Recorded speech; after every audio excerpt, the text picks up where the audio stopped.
Jai Hind to you all. Thanks for your nice words. Honorable Chief Guest, His Excellency Engineer Sheikh Salem bin Sultan Bil Saka Al Khazmi, Chairman of Civil Aviation Department and Ras Al Khaimah Airport. Guest of the honor, His Excellency Dr. Aman Puri ji, Honorable Consul General of India in Dubai. Speaker of the day, Sri Sunny Narang ji. Chairman CA Sundar Nurni ji. Vice Chairman CA Anurag Chaturvedi ji.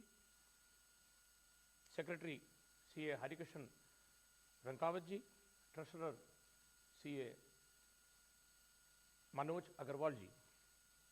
Galaxy of past chairmen, guests, sponsors, members and families of the ICAI Dubai chapter, ladies and gentlemen, my greetings and best wishes to you all on the occasion, on the auspicious occasion of the 75th Independence Day of India.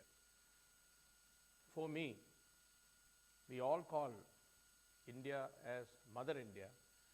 For me, I also celebrate this day as the 74th birthday of my mother, our mother. It is with that sentiment I am standing in front of you today. I feel greatly honored and privileged to be invited to speak on this occasion to such an august gathering, and I thank the ICAI Dubai chapter for this opportunity. As all the speakers mentioned, we thankfully remember our freedom fighters, the martyrs, brave martyrs who sacrificed their lives not only to get us freedom but continue to maintain it. Even we salute those soldiers who are going through extreme hardship in very difficult terrain and very harsh climatic conditions. On behalf of all of you, I salute all of them. Let us not forget the Veer Naris, as we call them, that is the widows and the children of the soldiers who are martyred. We are indebted to you all. I mentioned that India is our mother. Let us take a pledge today that we won't do anything to hurt her, endanger her, or shame her, and we will do everything possible to keep our mother happy. We will protect her, we will look after her, and make her feel proud of her children always. India, as we are all aware, was free long ago. But vested interest foreigners divided and exploited the local rulers to take away the freedom from us. And it is that lost freedom that we regained on 15th of August 1947. In fact, it is not in our culture to attack anyone, any foreign countries, or capture an inch of foreign soil. It has never happened. But we responded and will continue to respond strongly if someone else tries this stand with us. The world is aware of that. Let me tell you, we got freedom 75 years back. We are free. We are politically free. We can go anywhere. We have the freedom of speech, freedom of education, freedom of worship. We can own properties in India, but we need to continue our struggle within the nation to ensure that we have freedom from corruption, violence, intolerance, greed, discrimination, misery, poverty, etc. We all have great responsibility towards this. From that angle, we all are freedom fighters. We will have to continue this struggle. Mind you, freedom is not mine alone or yours alone.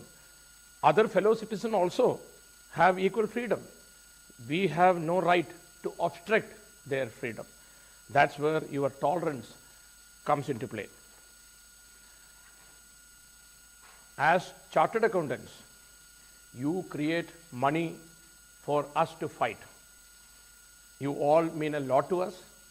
Thank you very much, and we are all proud of you. I am told to speak on leadership, lessons from armed forces. Let me start by recollecting a joke which I heard when I joined army. Two generals, retired generals, were having a drink at the bar, and one asked the other, "Sir, why did you join army?" He said, "I was single and I loved war." And he asked in return, "Sir, why did you join army?" He said, "I was married and I loved peace." Of course, in 1987, I was single. I hated war. Even today, I hate war. But then I still joined army. Ladies and gentlemen, let me tell you one thing very clear. We all are born in this earth. We have to die one day. When? No one knows. How are we going to die? No idea. Tomorrow morning, I or you may not be there. How do we want to die? Heart attack, COVID, snake bite? We don't know. But if the God asks me, "Padmanabhan, I am very happy with you. Of course you have to die, but then I will give you the option how you want to die." I can't imagine or think of any better way of death than standing on the border, taking on the bullet on my chest, which otherwise would have hit my mother, and dying or lying down or my life for her. Can you think of a better death? But this kind of fortune is reserved only for soldiers. Of course, we can do it in a different way. So now that is what the difference is. Let me also tell you one thing. Our flag, national flag, flutters not due to the wind flowing, but due to the last breath of the soldiers who laid down their lives for us. Now, to know what military is all about, in a bleak administrative setup or scenario, the sole organization that has not only functioned effectively but also risen to every occasion is the Indian military. Indian soldier remained the standard bearer of constitutional values, discipline, patriotism, secularism, and ethical conduct. In fact, integrity and ethical conduct are very crucial in a war. It is very important that the military remains apolitical and non-partisan. A complete trust in each other is a must in Indian Army. I will just quote one small example. Once I was posted in Kashmir. On one of the situations, I was staying in a tent, and in the evening I came back and had my dinner. My soldier guard, he helped me, and suddenly before I went to sleep, he came in and said, "Saab, I want leave." I said, "What? Operations are going on. Are you mad to ask me leave?" He said, "Saab, wife बीमार है, मुझे जाना है." I asked him, देखो घर में somebody else will be there, they will take care, so don't, I can't, there is no question, and get out from here. I found his eyes turning into red and he went out. I also slept peacefully. Remember, that man has to stand guard to me with a AK-47 in his hand with a disturbed mind. But then that is where trust plays in. He won't shoot at me, I was sure about it, because he knew that I am aware that he has the AK-47 and still I denied leave. So that means I want some important task to be done by this guard. I was sure he won't shoot me. So that is the mutual trust that in spite of having weapon and all, he will understand my compulsions and I will also understand his compulsion. So that trust is very, very important, because once you have gun in your hand, then anything can happen. As a leader, and you have to have this men, have the total trust in you. And you would have heard things like surgical strike and all. I am not going into the details of surgical strike. In fact, you all are aware only about the successful surgical strikes. Actually, I will tell you the spirit behind it. Because surgical strike means you have to enter the enemy territory and destroy the bunker or camp or whatever it is and come back safe after destroying it. Now, I call a Jawan. Okay, tomorrow is the surgical strike or next week is the surgical, you come and this is your task. Now he will think that because in a surgical strike like scenario, 99% or 99.99% your death is confirmed. But still he will go. You know why? Because he has the total trust on me. He will think that if my officer is telling me to go, that means I am very important for these operations and I may go. And why he should deny or refuse? We all are worried about death. What will happen after we die? Who will look after the families? My children, my wife, etc. Now, that is where the total, that relationship comes, because he is sure that his wife and family will take care of his family better than when he was alive. So this is the understanding, or this is the spirit with which such a great operations take place. Now, coming into the leadership in military, you all are seniors and experienced. I need not dwell upon that senior leadership qualities too much. But I'll touch upon 3-4 very important points. One is the ability to motivate, the importance of motivation in life. Now, mind you, you are leading your men to death. That means supreme sacrifice. Motivation is the only key. Paltan ka izzat, desh ka izzat, that prestige is what will drive you. Now, you have to know your men very closely. You have to have genuine concern for your men. Then only you can have the motivational ability. I, as an officer, I am confident of my power of motivation. You give me a dead body, there is a 50% chance of I can make the dead body stand. That is what actually army officers, means armed forces officers, are capable of. Second is personal example that you all know. You have to do it before you tell your men to do it. So that is and you have to lead from the front. And we have seen it in Kargil war and other operations, and how young officers have led from the front, even sacrificing their lives. Bikram Batra and Manoj Pandey and all those people. Now, versatility is another important attribute of the military leadership. Now, you see, you have to prepare for the worst. You have the plan B first before you actually plan the event.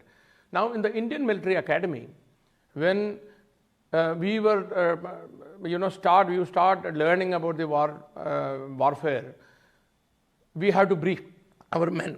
You know what is the first line they brief? अगर इस briefing के दौरान गोला बारूद होता है तो 1 घंटे के बाद हम इधर से 300 मीटर दूर पीला मकान के पीछे मिलेंगे. You know what does that mean? Because even at that time when you are briefing, a bomb may come, and if suddenly the bomb drops in, then they don't know, total utter confusion. So you first plan that कि अभी bomb गिरने वाला है. Then you give instruction what will happen after that. Then you start. That means you plan for the plan B contingency first. And generally we say, let us hope for the best. But we think the other way around. Let us hope for the worst and get the best. See, because if you are mentally prepared to hope for the worst, then you are prepared for everything else. This is the one important aspect I want to tell you. And we want generalists. You can handle every situation, you can handle anything. We don't want specialists. Probably that is the reason why our leaders are called generals. Flexibility, adaptability, and because what is going to be your next action is going to be decided by your enemy, not you. So then that is the equation when it comes to this kind of unpredictability. Now, huge amount of forethought and planning is another attribute, because there is a saying, if there are 6 options available, the enemy will choose the 7th option.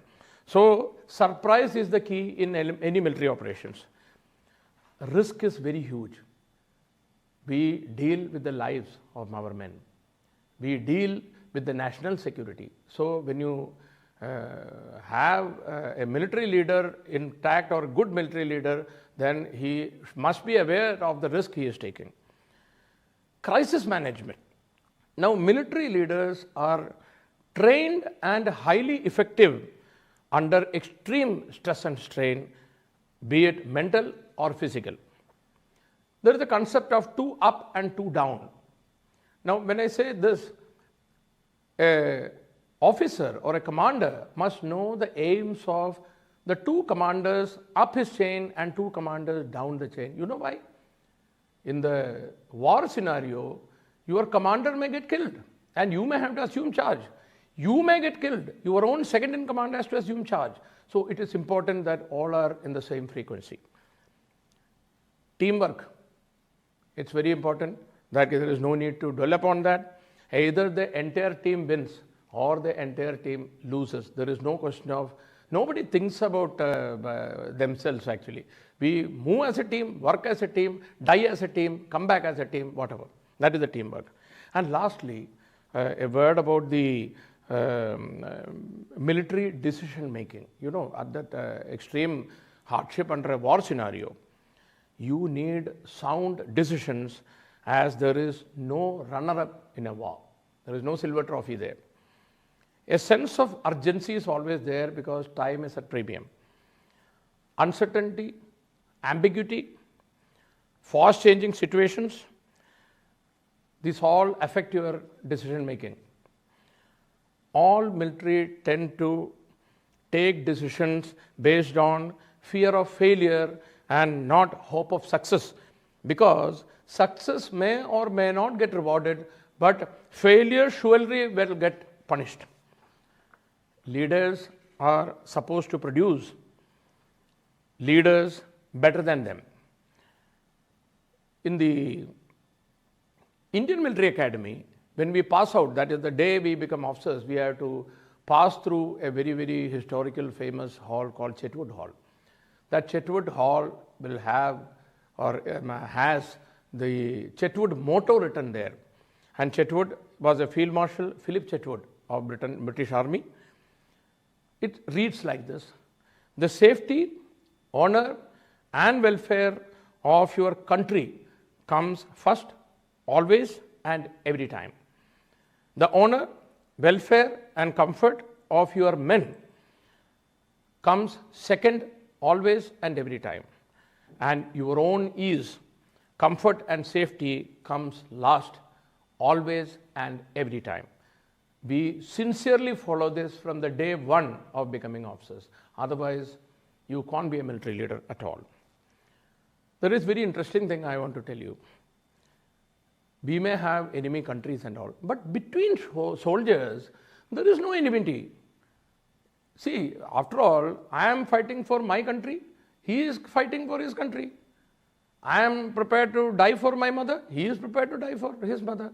So why should we have individual or personal enmity or something? Actually, there is a misunderstanding everywhere that, you know, there is nothing like that. So now there are a couple of examples I want to quote. One is in the Kargil war, there was a fight going on somewhere near Tiger Hill, and there was a platoon which was fighting from Pakistan, And we had a commander called Brigadier Bajwa from our side, and he was looking through the binocular. He realized that there was a young man, a young boy, leading from the front. He thought that probably he will be an officer. And he told his men, you kill him.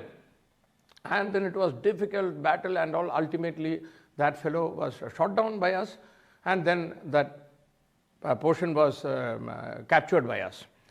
Now, immediately that body was brought in here, and Brigadier Bajwa realized that he is one Captain Colonel Sher Khan of Pakistan, and he fought very fiercely for his country. Brigadier Bajwa immediately took out a piece of paper and wrote down in it, we salute this young Captain Colonel Sher Khan for his bravery, and he fought very well. And of course, the body was returned to Pakistan, and when the body reached there, they took out this, they found this slip in his pocket. And mind you, if your enemy commander has to salute a fallen soldier, then that Captain Colonel Sher Khan is the winner of Paramveer Chakra equivalent in Pakistan called Nishani Haidar. In the Kargil war, they got only 2 people, and one was this Captain Sher Khan, Colonel Sher Khan. And no one knew about it unless they found a slip in the pocket of Colonel Sher Khan written by Bajwa. Now, this is the respect we give to each other. Another thing I want to tell you, I don't know how many of you heard about Major General Ian Cardozo, retired. Now he is in Delhi. He is around 84, 85 years old. Now, he was from 5 Gorkha Rifles. In the 1971 war, he landed on a landmine and his right leg got totally blasted. It has to be immediately amputated. But there was no morphine, there was no painkillers available. But if the blasted leg continues, then there will be gangrene and there will be serious threat to his life. What this, at that time, Major did, he took out that kukri, a bent knife sort of thing, and cut his leg out. And there was no medical thing coming up from our side. And people, Pakistanis whom we captured at that time, that had one Major Muhammad Bashir, who was a doctor from Pakistan side. That surgeon came and operated him and set him right. And Ian Cardozo went on to become Major General in Indian Army because he was a battle casualty, and he retired. He got a biography written. If possible, kindly read it. Now, this story I told because of the bravery of this Ian Cardozo. And also, look at this. The Major Muhammad Bashir, whom we were trying to kill, he is captured alive and he is doing a successful operation of our Major Sahab. Now, this is the equation between us. Now, you would have heard about Arun Khetrapal, Paramveer Chakra, Second Lieutenant Arun Khetrapal. Now, there is an interesting story. Khetrapal was, martyred 1971 war in a fierce tank battle. Years later, his father, Brigadier Khetrapal, M.L. Khetrapal, wanted to, because they were basically from Pakistan, he wanted to visit his village in Pakistan. He took permission, he went there, and somehow, without him knowing, there was a serving brigadier called Khwaja Muhammad Nasir, who took charge of Brigadier Khetrapal, and he kept him in his own house, looked after him, took him around all the places, and on the last night before Brigadier Khetrapal returned, that fellow said, sir, your son was a great soldier, and I was on the other side, and we were fighting, and only we two were there. He was firing from his tank, I was firing from my tank, and sir, as an army man, one has to die. And your son died, I shot him, and he breathed his last in my lap. A big salute to you, sir, because you as a father, you groomed him and, to fight for this thing at the age of 21, Khetrapal. And Khetrapal returned, and a thank you post was given to us. Now, these are the internal feelings of soldiers, and I will be failing in my duty if I don't talk about Yogendra Singh Yadav, Paramveer Chakra, who is still alive, who is still serving. Incidentally, a good news for you all, he has been promoted as the honorary captain of Indian Army today. He was a normal Sipahi, aged only 19 and half at the time of Kargil war. Now this boy was part of the 18 Grenadiers contingent who was given the task to capture Tiger Hill during the Kargil war. Now he was just hardly 1 month into his marriage. Anyway, the story is very long. But then he went there, and the Pakistanis were occupying, the enemies were occupying the tops of Tiger Hill, and mind you, 18,000 feet high, minus 50-degree temperature, total darkness. Someone has to crawl up without getting into the attention of Pakistanis, go up and throw a rope down below. Then the platoon or section would have gone up and then evicted the enemies. Now Yadav volunteered for this task, requested to give this task to him, and Yadav somehow crawled up. Shooting coming in, enemies have found him. There are 17 bullets on his body. I happened to be with Yadav a couple of years back. When he opened his shirt, I don't know whether to call it a flute or whatever it is, 17 bullets, and one bullet is still there. And there is a story that one bullet hit him on the heart, and his pocket had a 5 rupee coin there, and this got reflected. Otherwise it would have been 18. And this chap was declared dead, but then luckily he survived. And why I am telling, why Yogendra Singh Yadav is important. Had Yadav not accepted that risk, and had Yadav not gone up with all his fighting spirit there, and had Yadav not thrown that rope down below, the section could not have gone.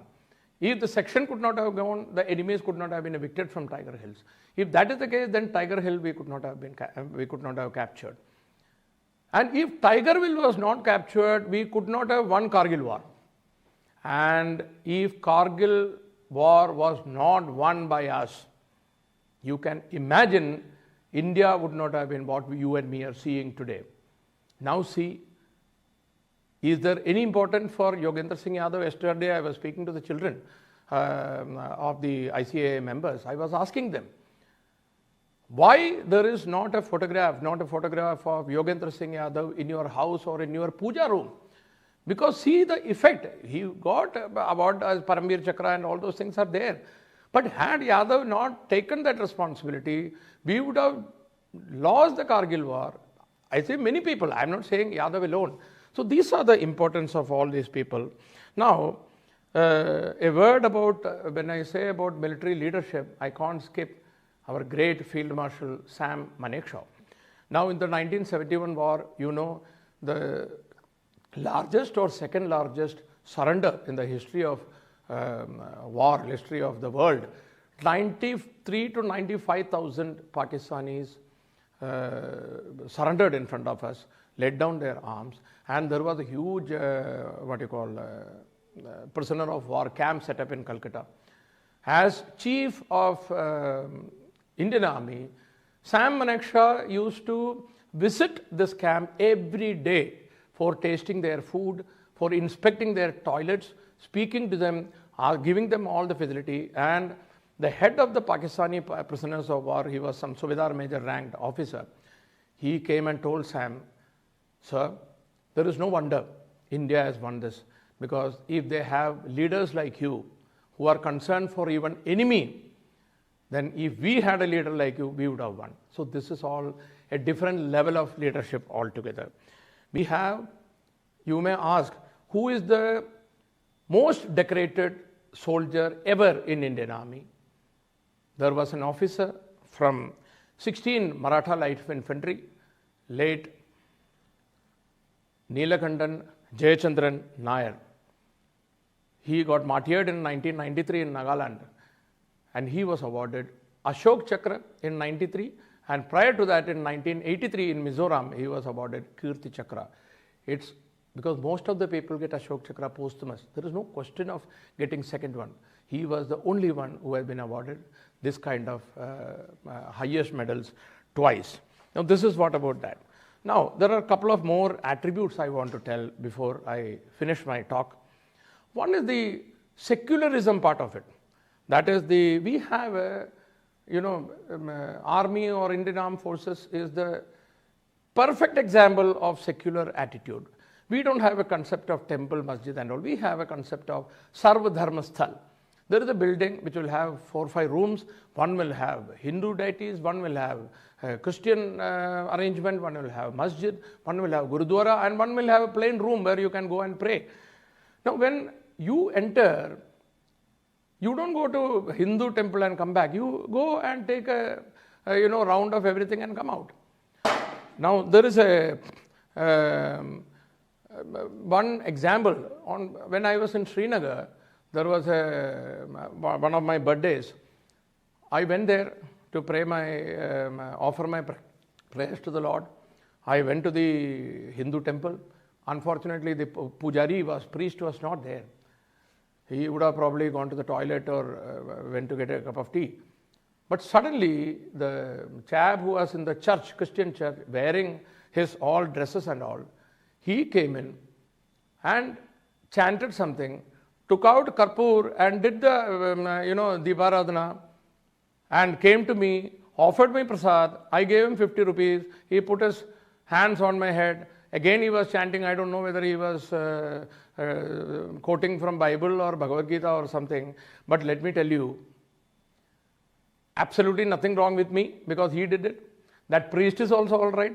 God is also all right. So what is the problem? In the normal situation, can you imagine this to happen?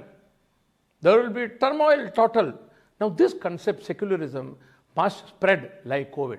Because see, secularism means what? You can pray to whomever you want. He can pray. Why have intolerance about what he is doing? You do. That is what is. And I want to quote a small example of when I say about patriotism. Like in the introduction, it was mentioned that I opened NCC in a place called Anini in Arunachal Pradesh. Now, I didn't go to Anini. Reaching to Pasighat where I was there, it used to take, plane, train, boat, cycle, gypsy, everything to reach there. And from there, it used to take 4 days to reach Anini. I just went there casually before I get posted out from there. I want to visit. It's a place, it remains cut off almost 6 to 8 months in a year because of avalanches and landslides and all. I went there, I found a school there, government school. I interacted with the principal there. I asked her, would you like me to interact with your children? She said, sir, it will be a great honor. And she immediately collected the 300 odd children there, all 8, 9, 10, 11, 12 classes. And they were all in the audience.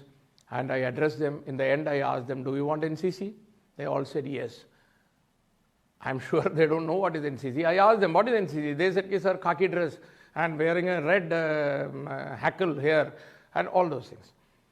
I said, because normally it takes 1 year for a school to apply for getting NCC, and then it goes up and then comes sanctioned. Secondly, if you open in Anini, how will I send my staff to train them? That problem is also there. I said, like initially it was said, I said, 3 times I will say Bharat Mata Ki, you say Jai, and if this your Jai reaches the ears of Narendra Modi, I can sanction NCC for you. Mind you, 300 odd children. I said Bharat Mata Ki, that auditorium shook with their Jai. Second time, I said Bharat Mata Ki, I think the entire Anini shook and probably that sound reached Narendra Modi. Third time, because of emotions and sentiments, I couldn't say Bharat Mata Ki, and the Jai was told. And rest is history, because I went to the district collector there or deputy commissioner. From there, I rang up the director general of NCC, that is Lieutenant General Vinod Vasisht. I told him, sir, I am speaking from so-and-so place. I want your permission to start. He said, Padmanabhan, so proud of you, go and start. The documentation can follow. And 1:30, I declared the NCC open in Anini. Now, the importance. Now, you see, there is hardly any infrastructure there. The town remains, cut out for almost 6 months in a year. Electricity, if it goes out, then 5 days there is no electricity. They survive out of frozen foods for weeks together. If this child goes up and he is seeing it in the TV, how comfortably people in Delhi, Bombay, Chennai are all living. And if this boy turns into with a terrorist mentality, to be very frank, I can't blame. Now, on one side, terrorists are, being fought by Indian Army and armed forces in Jammu and Kashmir and Northeast. My aim was to bring these children to mainstream so that, they think that they are part of India, their infrastructure is developed through proper thing. To sum it up, I only say that the very next January 26, Republic Day, 2 children from Anini has gone to Delhi and marched in the Rajpath. I consider it as a great honor for me to have that. And don't you think this is what is national integration all about? So that's what it is. Now time is running out. I just will want to tell only 2 more things. That is, one is, I think the younger generation particularly is undergoing a identity crisis today.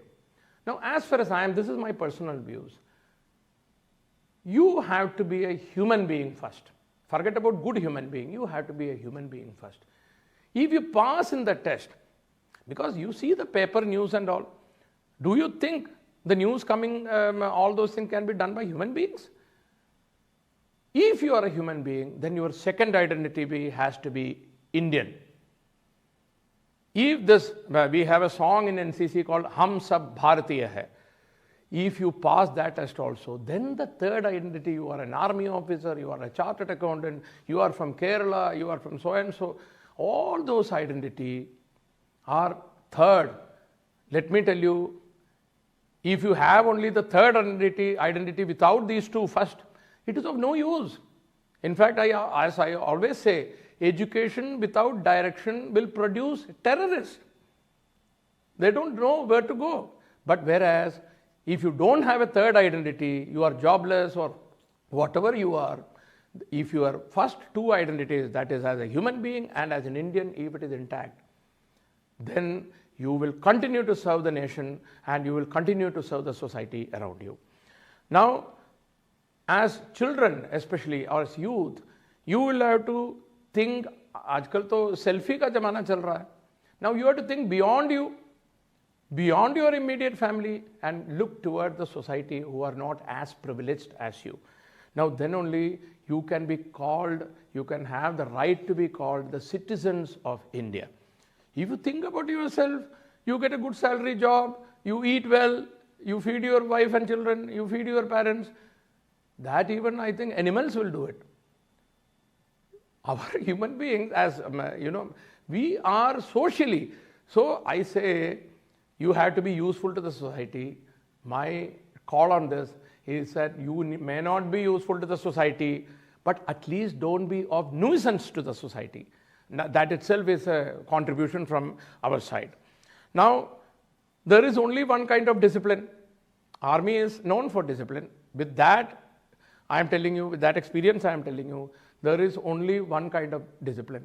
You tell me what is that? That is self-discipline. No other discipline can be sustained. Every time you will have to have the feeling that you have to do it yourself, your mother is watching, God is watching, I will not do it. Then only it will survive. My advice to the youngsters particularly, don't boast of anything which you have not earned with your own hard work. I'll give you an example. I am a colonel today, retired colonel today. Yes, I will boast of because I have undergone tough training, served in various places. I am MBA, first rank holder. Yes, I will boast of. But then I am 6 feet tall. Can I boast? What is my contribution of getting 6 feet tall? I am very handsome and white, complex. Can I boast? No, because what is your contribution in getting the white skin and your, whatever? Why I am insisting on this point is because when you look at a fellow who is darker than you, who got curly hairs, who is shorter than you, then after all, tell me one thing. Suppose you are 5 feet tall. You put a 5 inches, 6 inches, 7 inches heel in the shoes and you try to look as if you are 6 feet tall. Whom are you trying to fool? Remember, you can't fool 2 people. One is yourself, one is God. See, if you are short, you know it, your husband, wife know it, your parents know it, then for whom you are trying to increase your height? I am not saying that you don't use all those things, but I am saying don't boast. So that don't look down on anybody who is not as privileged as you. And I am convinced on one thing. Your personality should not be decided the dress you wear. I am wearing Louis Philippe. I am wearing what you call Park Avenue. That should not be. Your personality is the one, or your conduct, your contribution in society should decide your personality rather than your dress or your looks or something. Let that be very clear. And my final word, be happy with what you have. There is no question of disappointment. I don't have disappointment in my dictionary at all. What I mean by saying be happy with what you have, like I had a serious accident in 1994. My right leg got thoroughly damaged and crushed. You tell me, and now also I walk with a lot of limp. I have a lot of problem in standing. I am standing now for this long because of this, battery which is pushing me to stand and speak to you. Now, I am telling, should I cry to God or cry to myself that my right leg got crushed? Or should I thank God for sparing my left leg, my 2 eyes, 2 ears, mouth, my 2 hands and everything? I am telling you, I never cried. In fact, I feel happy that I had a serious accident, because that accident has taught me many things which university don't teach you. I know I have become a better human being after the accident. I am thanking him. If somebody asks me what is the best thing happened to you in your life, it is this accident. Long hospitalization. I can now understand the pain of others. So what I am saying is that be happy with what you have. You heard about Wilma Rudolph, who was born among 22 children of her parents, and she was affected with the polio.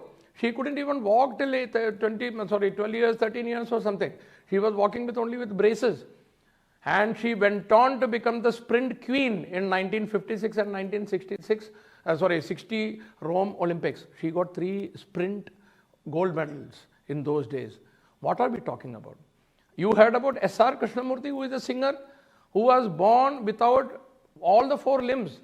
No 2 hands, no 2 legs. He is 75 years old now. He is in Coimbatore. He got some Padma Shri. He is Sangeeta Kalanidhi. He shaves every day. He goes up to his first floor. You know how? He rolls. He takes out a blade and put it on the slot which is in the wall, and he shaves every day. What drives him? And he went to Abdul Kalam's, when he visited Coimbatore, he went to visit Abdul Kalam, and later on Abdul Kalam has written in his book, S.R. Krishnamurti is one of the 2 people who really inspired him. I don't know who is the first one, but S.R. Krishnamurti inspired him. We all get inspired by Abdul Kalam, and S.R. Krishnamurti inspired Abdul Kalam. Now, that's what it is. So, in this world, ladies and gentlemen, nothing is useless. It may be useless for you, it may be useful. We have Pencil Man with us. He is very famous for this. He is a dear friend of mine. He collects this so-called useless thing and give it to somebody who finds it useful. Now, no one is small. Your character should decide your personality, not reputation. Reputation is what you think. You all think Padmanabhan is a big man, great man. I know what I am. That is what is character. So remain clear. Try to build up your character, not your reputation, because that won't survive. Before I conclude, I know I have exceeded a little bit of time. I just want to ask the people here that is there any question answer session, or can I conclude?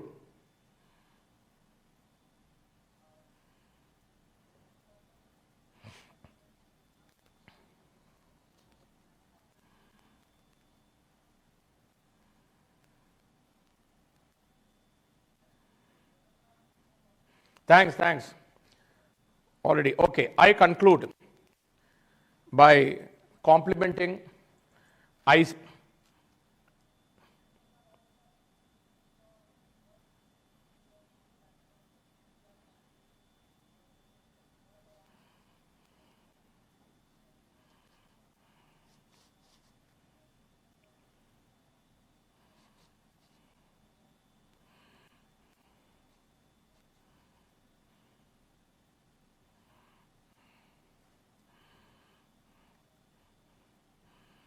Now let me conclude by complimenting ICAI Dubai chapter for arranging such a wonderful celebration in Dubai on this Independence Day and giving me this opportunity. Let's all remain true and worthy children of our Mother India. Jai Hind.